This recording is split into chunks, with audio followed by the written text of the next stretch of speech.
आपण वटपौर्णिमेबद्दल जाणून घेणार आहोत। वटपौर्णिमा पूजा व विधी। वटपौर्णिमा व्रत, पूजा, साहित्य आणि विधी। वटपौर्णिमेचे पूजाविधी। पंचामृत नैवेद्य म्हणून दाखवावा ही माहिती व प्रार्थना। चला तर मग जाणून घेऊया वटपौर्णिमा पूजा व विधी। हिंदू धर्मात वटपौर्णिमा हा सण महिला मोठ्या उत्साहाने साजरा करतात। ज्येष्ठ महिन्यात येणारी पौर्णिमा हा दिवस वटपौर्णिमा म्हणून साजरा केला जातो। आपल्या पतीला उत्तम आरोग्य आणि आरोग्य लाभासाठी हे व्रत करण्यात येते। यात वटाच्या वृक्षाची पूजा केली जाते।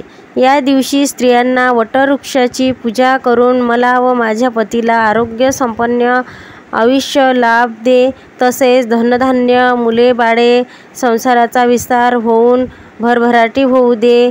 वटपौर्णिमेला घराणे घालतात।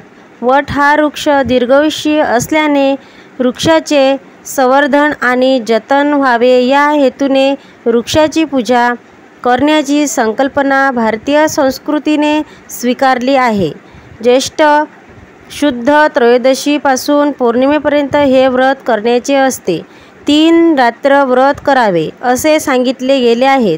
तरी 3 दिवस व्रत उपवास करणे अशक्य असलेल्यास फक्त पौर्णिमेचा उपवास करावा।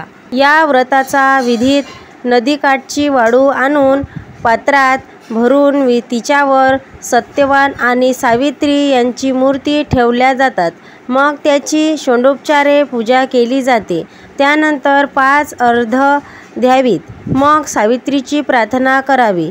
पूजा झाल्यावर संध्याकाळी सुवासिनीसह सावित्रीची कथा ऐकावी। वटपौर्णिमा व्रत, पूजा, साहित्य आणि विधी। वटपौर्णिमेच्या पूजेसाठी काही लागणारे साहित्य: हळद, कुंकू, सावित्री आणि सत्यवानाची मूर्ती, धूप, दीप, उदबत्ती, निरंजनी, 5 प्रकारची फळे, फुले, दिवा ठेवण्यासाठी रोवडी, वडाचा पांढरा मोठा धागा, गुंडाळण्यासाठी पांढरा मोठा धागा, पाणी भरलेले लहान कलश, पंचामृत, हिरव्या बांगड्या। वटपौर्णिमेची पूजाविधी। सकाळी नित्यक्रम उरकल्यानंतर सुवासिनींनी सौभाग्य अलंकार परिधान करून देवीची प्रार्थना, तुळशी पूजन करून वडाच्या झाडाजवळ एकत्र व्हावे। वटसावित्रीची व्रताची संकल्पना करावी। षोडोपचार पद्धतीने वडाची पूजा करावी। बाभुळीचे 2 टोपल्या घ्या। एका टोपलीत 7 प्रकारचे धान्य कापडाने झाकून ठेवा। माता सावित्रीची मूर्ती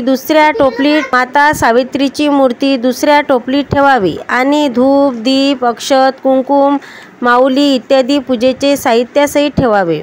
माता सावित्रीची पूजा केल्यानंतर वटवृक्ष 7 प्रदक्षिणा घालताना वटवृक्षाला माऊलीचा धागा बांधावा।